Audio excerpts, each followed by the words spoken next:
omsetnya turun berapa persen? Jauh. Berat itu. Berat ya. Iya berat. Kadang-kadang ya uang kita yang dipakai bayar mereka lah gitu. Memang waktu awal COVID itu sebenarnya kita sudah mau tutup, kita sudah mau angkat tangan gitu kan. Kita sudah mau angkat tangan daripada seperti ini, udah kita close saja, kita pamit ke masyarakat bahwa kita sudah tidak mampu gitu kan. Tetapi ada salah satu karyawan yang sampaikan ke saya, Pak, kalau Bapak tutup, susunya anak saya dari mana? Gitu.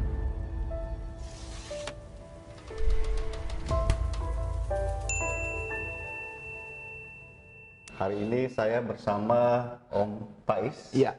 Pais, apa kabar? Alhamdulillah. Alhamdulillah sehat ya. Luar biasa. Luar biasa ya. Saya kontak waktunya untuk jadi bintang tamu di sini tuh kayaknya dari minggu lalu, hari kemarin ya, minggu kemarin. Iya, ya? waktu makan somai. Makan somai kan? Habis makan somai kita baru. Iya, sempat saya ketemu sebelumnya Om Pais di acara Bang Sultan ya. Oh iya. Sebagai TDA itu hari ya. Justru malah mewakili HIPMI waktu itu. Oh, mewakili HIPMI ya? Iya. Oh, berarti selain sempat di TDA juga kan? Iya, saya TDA. Masih? Oh masih. Masih TDA? Iya, masih. HIPMI? Iya, masih juga. Masih juga. Apalagi? Kalau saya sih di kerukunan sih juga sekarang lagi KKJSD. Kerukunan Ketua Kerukunan Keluarga Jawa Sulawesi Tengah Kota Palu. Berarti ketua ya jabatannya? Iya. Oh, siapa ketua ini? Iya. Asalnya dari mana Om Pais? Kalau saya Pati, Jawa ya? Jawa Tengah. Jawa Tengah berarti sama Soimah berarti. Iya, Soimah. Artis. Soimah. Iya. Terus Om Pais kok bisa berada di Palu gitu kan? Jadi dulu waktu 2006 saya ke Palu, ya daftar polisi di sini sih, karena kan di sini masih muda begitu kan. Iya. Nah jadi habis kerusuhan Poso kan banyak dibutuhkan Iya. personil. Iya. Nah daftarnya di sini jadi gampang gitu kan, daripada di Jawa memang agak susah gitu kan. Jadi lari ke Palu. Iya. Ada keluarga di sini? Ada dulu. Oh, ada ya. Ada dulu. Saya kira sebatang kara ke sini. Ada dulu. Polisi. Ada dulu yang ngarahkan di sini, tapi sekarang udah nggak di sini kan. Jadi, berarti statusnya polisi ya? Iya. Masih aktif. Sejak kapan? 2000. Jadi saya 2006 pertengahan itu saya pendidikan, 2007 saya pelantikan sudah menjadi polisi aktif. 2007 sudah menjadi Iya. polisi aktif ya. Gitu. Oke, awalnya saya itu waktu ketemu di acara di Hotel Santika itu, Iya. saya mikir murni wira swasta. Ternyata selesai kulik-kulik, oh ternyata anggota. Gitu. Iya, itu. Aktif di HIPMI, kemudian di TDA juga aktif. Iya. Ada beberapa ini ya, beberapa organisasi ya. Iya, beberapa organisasi ya mungkin kayaknya dari dulu seneng ya kayak gitu-gitu. Seneng dari SMA pun kita juga ngurusi yang OSIS lah, pecinta alam lah. Jadi ya sudah hal yang biasa gitu. Berarti dari SMA sudah aktif di organisasi? Ya, jadi memang dari SMA sudah mulailah hal yang seperti itu. Iya. Kemudian untuk sekarang TDA kan itu atau HIPMI adalah organisasi wirausaha. Iya. Ada apa hubungannya dengan polisi, dengan Mas Pais nih sebagai polisi nih? Nah, sebenarnya sih saya masuk di situ karena mungkin ke wira swastanya, misalnya wirausahanya begitu.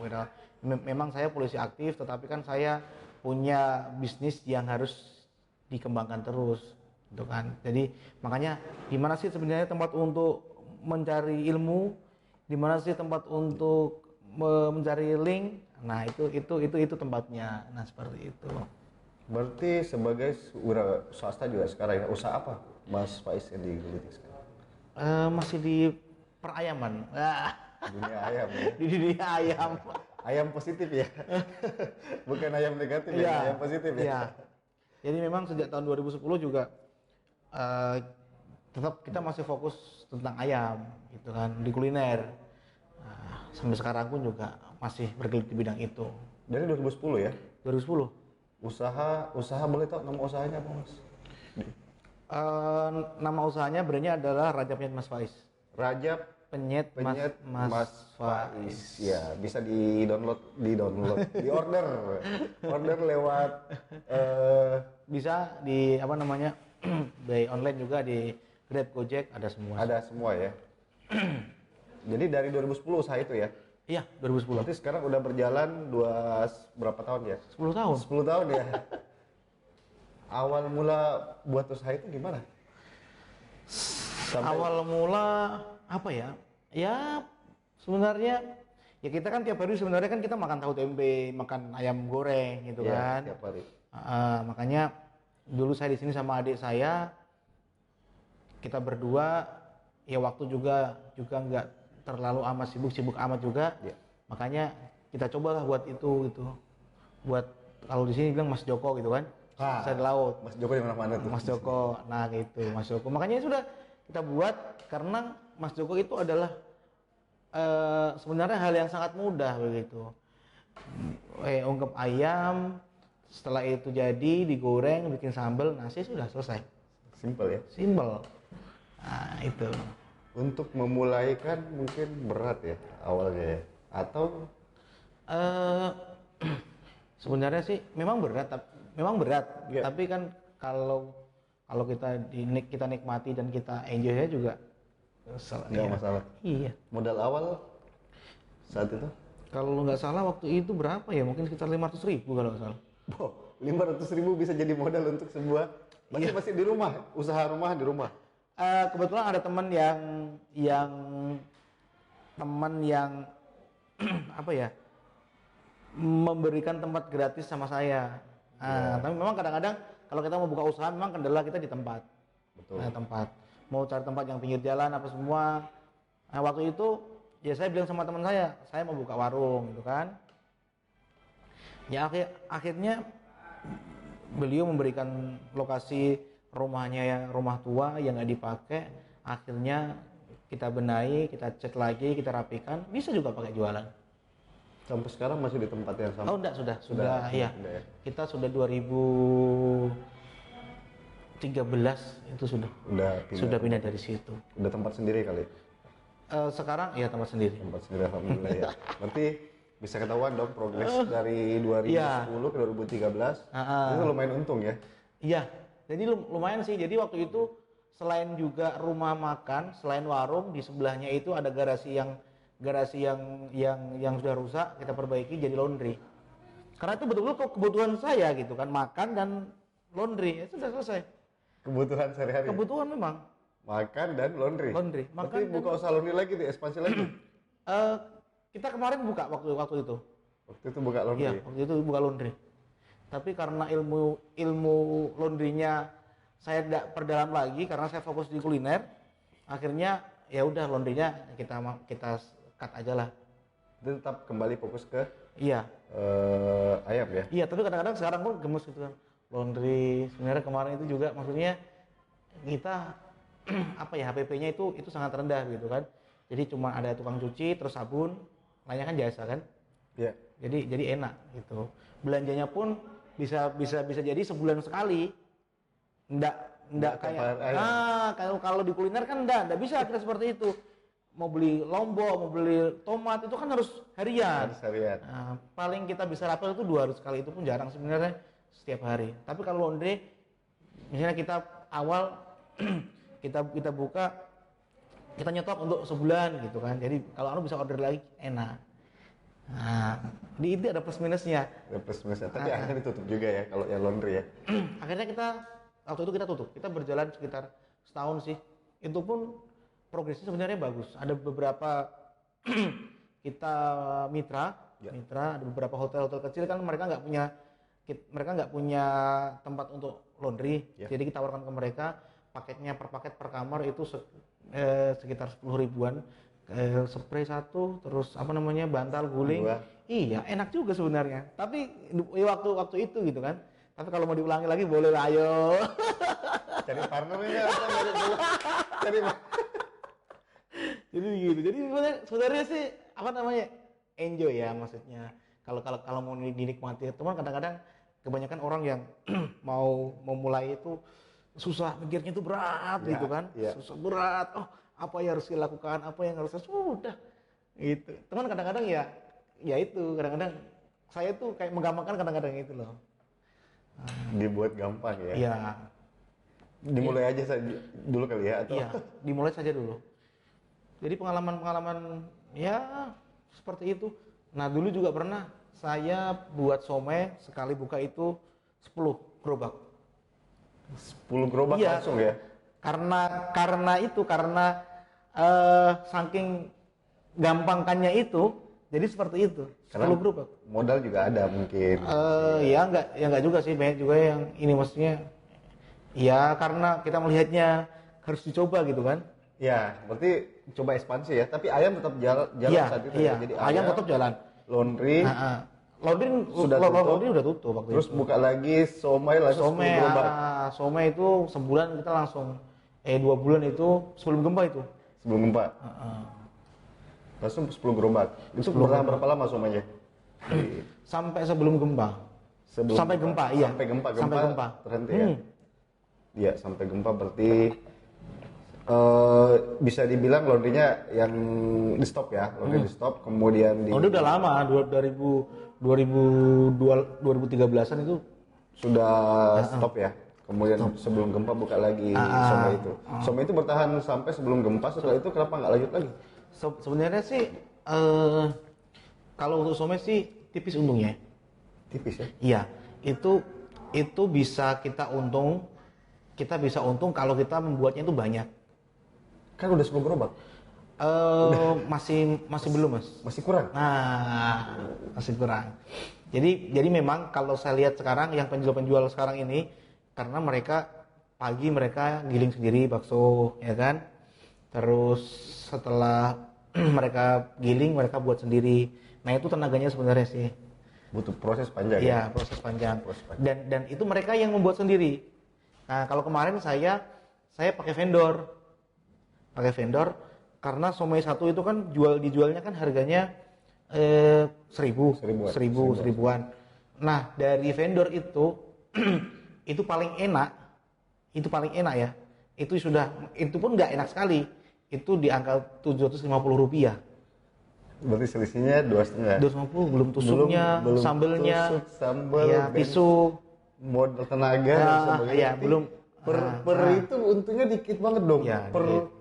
bulatan itu ya. Ya, gitu. Apalagi kita pakai karyawan kan? Pakai karyawan. Gitu. Karena vendor kan juga sudah ambil untung juga. Betul. Itu sebenarnya. Jadi memang kalau mau buat somai terus mau dapat untung ya, untung, ini belum dikatakan banyak, ya kita harus memang kita membuat istilahnya kayak pabrik sendiri gitu. Mas pabrik sendiri itu maksudnya ya ada tim sendiri gitu. Nggak pakai vendor. Tapi memang harus banyak. Kalah kita. Modal ya. Harus modal karena mesin. Iya. Karena kalau kita tipis sekali, capek dapatnya. Tipis, udah capek, buang waktu. Jadi nggak diputuskan untuk tidak lanjut ya? Iya. Jadi 10 itu kan juga mungkin bukan digaji ya, tapi dibagi hasil. Digaji juga setiap bulan. Digaji setiap bulan. Berarti saat itu BEP balik modal enggak atau jalan-jalan? Jalan-jalan sih. Jalan-jalan. Yang penting sudah memberikan. Ya, sudah. Ya paling tidak lebih baik kita gagal tapi mencoba gitulah. Benar sih. Lebih baik gagal daripada mencoba. Tapi bagaimana kalau gagal dan belum mencoba? Iya. Artinya gagal belum mencoba kan? Iya. Iya, berarti yang saat ini yang masih bertahan adalah bisnis ayam. Ayam kita memang kita rencana kita mau perbesar untuk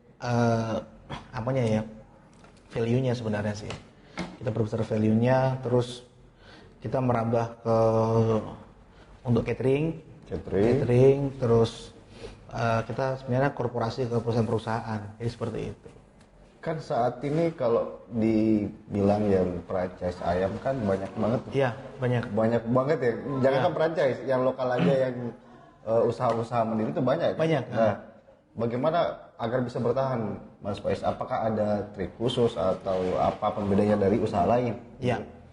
Jadi memang inovasi itu penting. Inovasi itu sebenarnya kita mengeluarkan menu yang per 3 bulan, per 2 bulan. Nah, itu hanya untuk mengingatkan mereka. Sebenarnya ya kalau mereka ke Mas Faiz mungkin paling ya ayam bakar, ayam goreng itu saja sebenarnya sih. Tetapi ada menu-menu baru yang hanya sekedar mengingatkan bahwa ada kita. Nah, seperti itu. Berarti ada apa untuk memperbaharui mengingatkan konsumen kalau ada menu baru, apa tujuannya adalah untuk mengingatkan bahwa Mas Faiz ini ada di ya masih ada gitu. Tapi memang kan apa namanya ya, bisnis kuliner ini kan memang ada masanya juga sih. Makanya kita harus tahu bagaimana manuvernya ke depannya. Jangan sampai kita sudah di klimaks terus kita mulai turun, pasti ada kan, klimaks turun. Nah, kita harus paham grafiknya. Setelah itu kita mau naiknya ini di mana gitu kan. Berarti sampai segitunya mikir ya. Jadi berarti ini sudah pernah di posisi klimaks ya? Iya, kita klimaks sebelum gempa. Sebelum gempa itu udah sebelum kita klimaks, setelah itu kita mulai turun sedikit. Sebenarnya kita sudah mulai mau perbaiki. Nah, kita sekarang mau genjot lagi untuk naik lagi di catering, gitu kan? Terus corporate dengan perusahaan, pemerintah daerah dan lain-lain, seperti itu.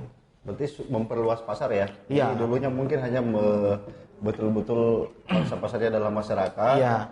Sekarang mulai ke catering, kegiatan perusahaan korporasi dan kalau dulu memang kita fokusnya orang itu dine in ke kita gitu kan, orang makan di tempat dulu ya. Orang makan di tempat, orang datang, orang berkunjung.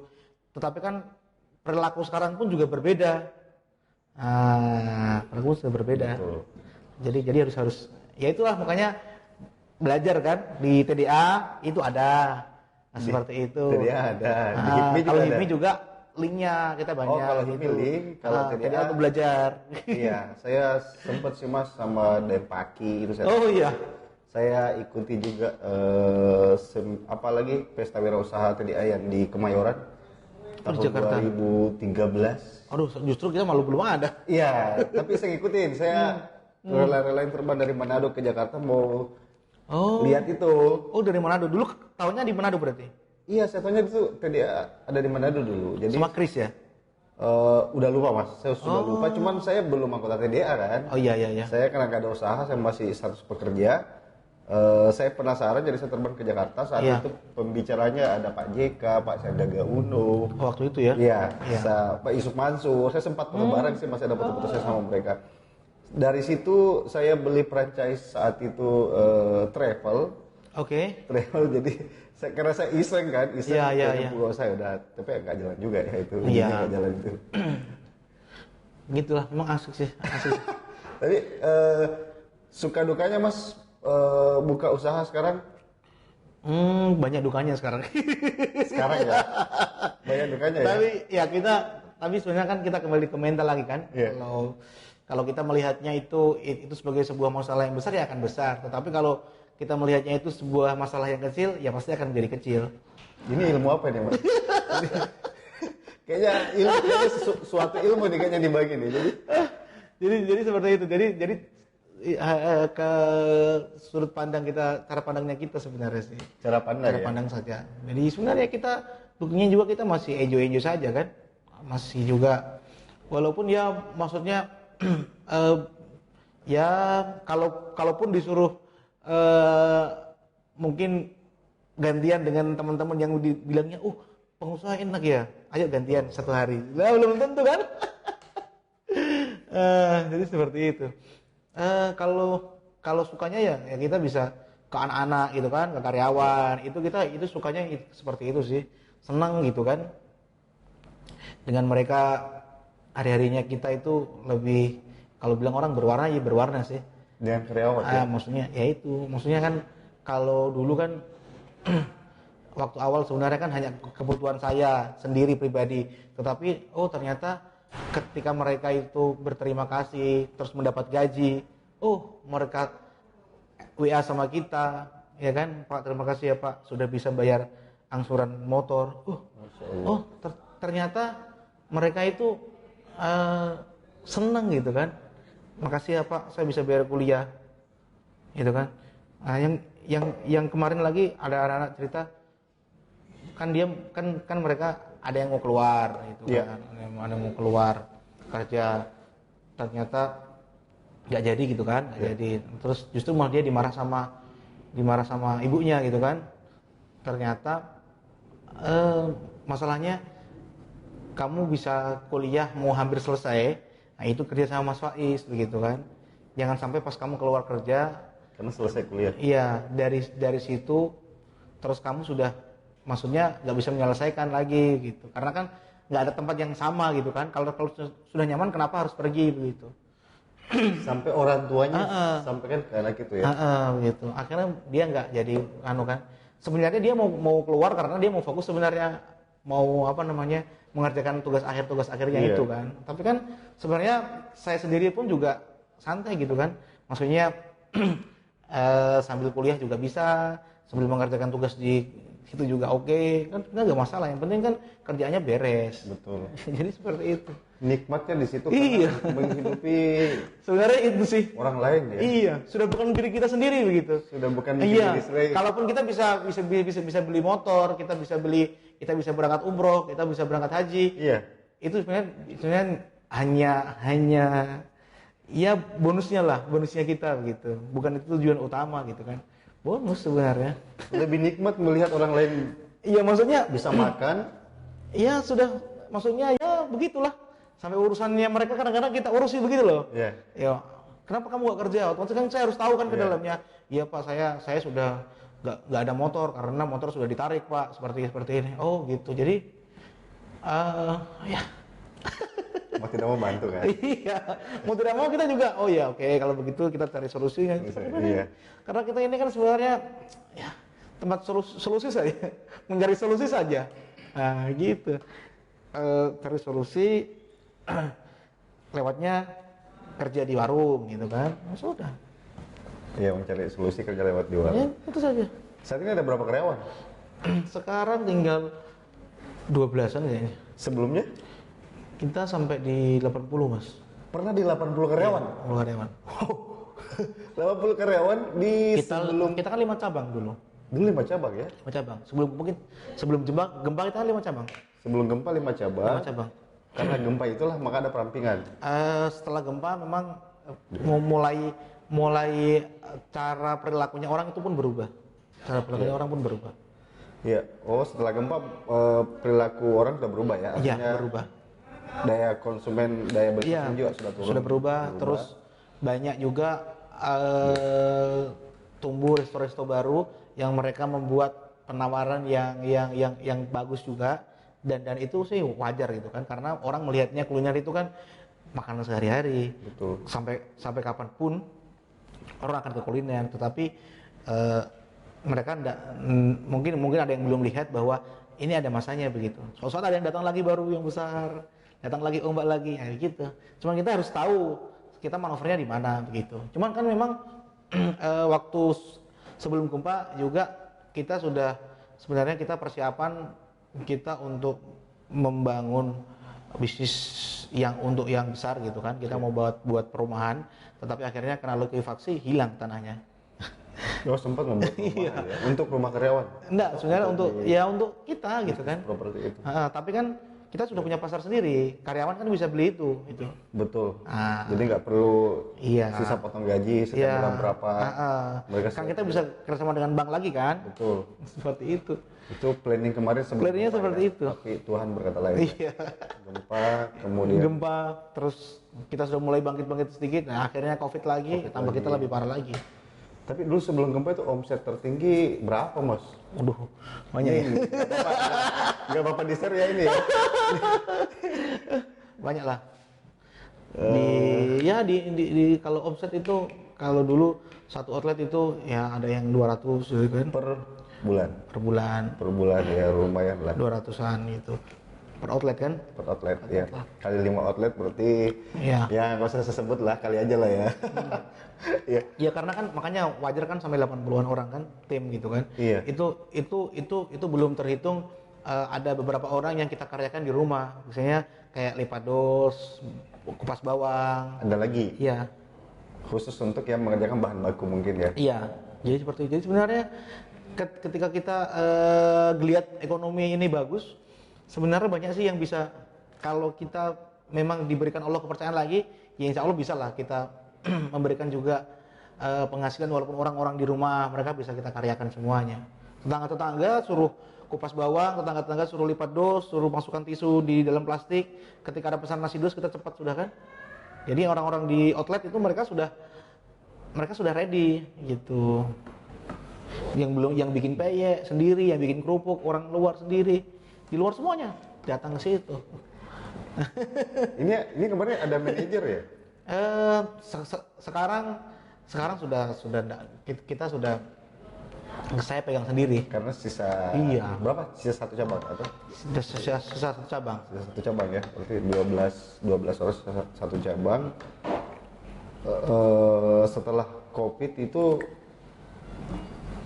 omsetnya turun berapa persen? Jauh. Berat itu. Berat ya? Iya berat. Kadang-kadang ya uang kita yang dipakai bayar mereka lah gitu. Memang waktu awal COVID itu sebenarnya kita sudah mau tutup, kita sudah mau angkat tangan gitu kan. Kita sudah mau angkat tangan daripada seperti ini, udah kita close saja, kita pamit ke masyarakat bahwa kita sudah tidak mampu gitu kan. Tetapi ada salah satu karyawan yang sampaikan ke saya, Pak, kalau Bapak tutup, susunya anak saya dari mana? Ya sudah. Tentang orang lain lagi gitu kan. Sudah akhirnya mau tidak mau kita buat akhirnya kunyit asam keluar, frozen food kita keluar. Ini maksudnya ya ada-ada saja lah sebenarnya. Beradaptasi ya? Iya, maksudnya paling tidak kita bisa operasional, kita bisa jalan gitu. Karena karyawan masih tanya susu anaknya. Iya. Jadi mau tidak mau ya rezekinya dia juga sih sebenarnya dengan adanya COVID ini, mau tidak mau buat produk baru. Jadi begitu. Yang menyesuaikan. Sekarang susahnya mereka itu yaitu ya istilahnya saya masih bisa cari solusinya begitu loh. Kenapa tidak begitu kan?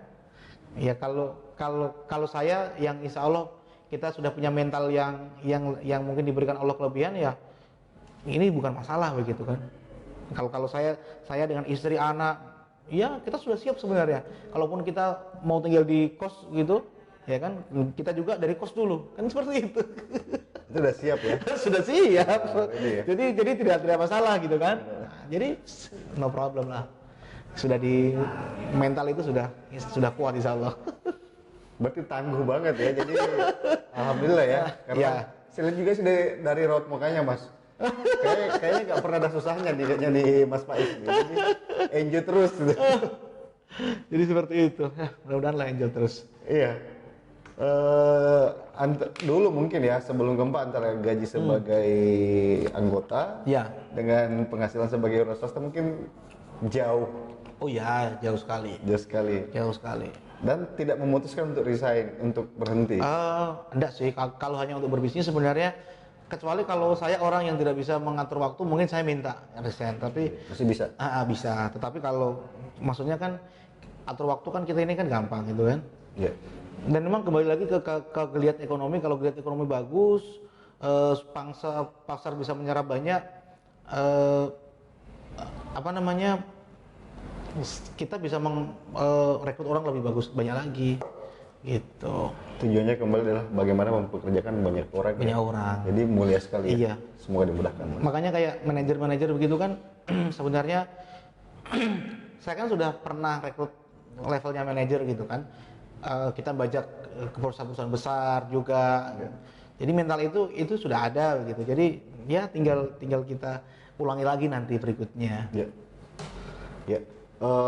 Mas, ini kan udah 10 tahun lebih ini menjalani dunia usaha, udah melewati gempa, udah melewati COVID, dan alhamdulillah masih bisa bertahan walaupun mungkin ada pengurangan karyawan dari 80 ke 12. Mungkin bisa di-sharing ke teman-teman di Palu apa tips dan triknya bisa bertahan sampai dengan saat ini, dan tips dan trik mungkin memulai usaha juga.